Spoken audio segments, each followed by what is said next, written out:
So as instructional designers, we're also obsessed with the ROI, right? Always.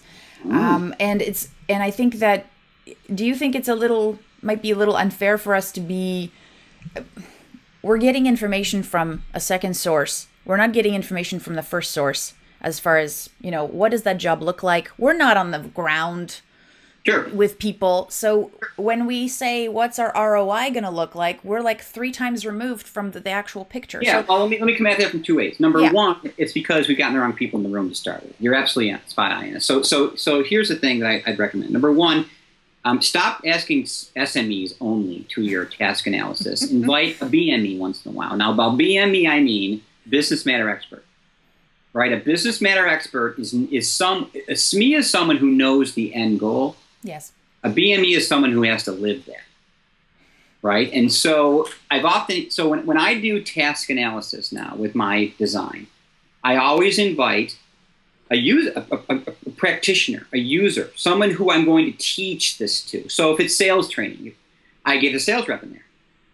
Now, but let's say we're launching Salesforce.com, and I'm writing training for that system, right? And I've got the SVP of sales in there, who's the SME, and the IT folks in there because they designed that system and they architected it. And the SVP has the sales process it should map to, and blah, blah, blah, blah. Great, there's my SMEs.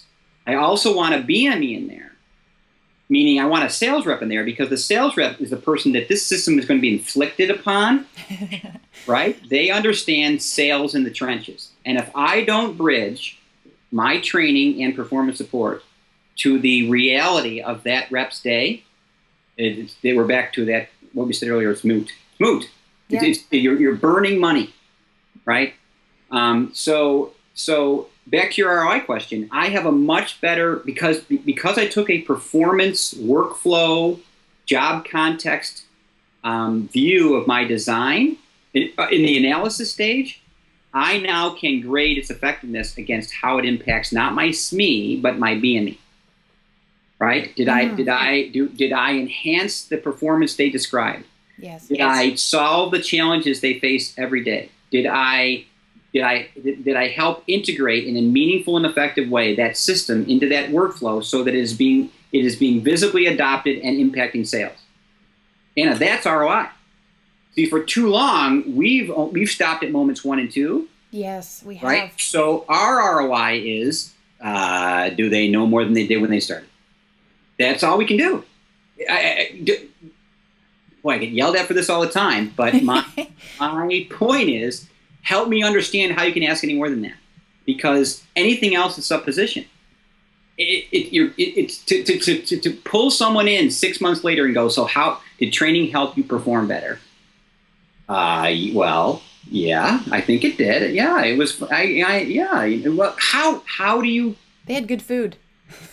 You walk into any psychometrician, right, who does this assessment stuff for a living, they would laugh at that. They would, same as the wonderful question we have on our classroom evaluations, is say, do you feel what you learned today could apply to you to what do you mean, do you feel? What do you mean, do you feel? That, yeah, I feel good. I feel like, yeah. What will sway you? Yeah, how can you substantiate that? That is not a total supposition, right? True. So when I design for my 5 moments, what I love about the 5 moments as a criteria and a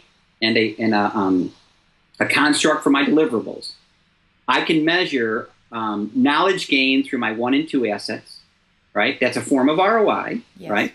I can measure performance and adoption and effectiveness with my moments 3 through 5 tools. Yes. Right? Because my 3 through 5 live in the moment of performance. My 1 and 2 live in the moment of knowing. Right? So look at the robust ROI.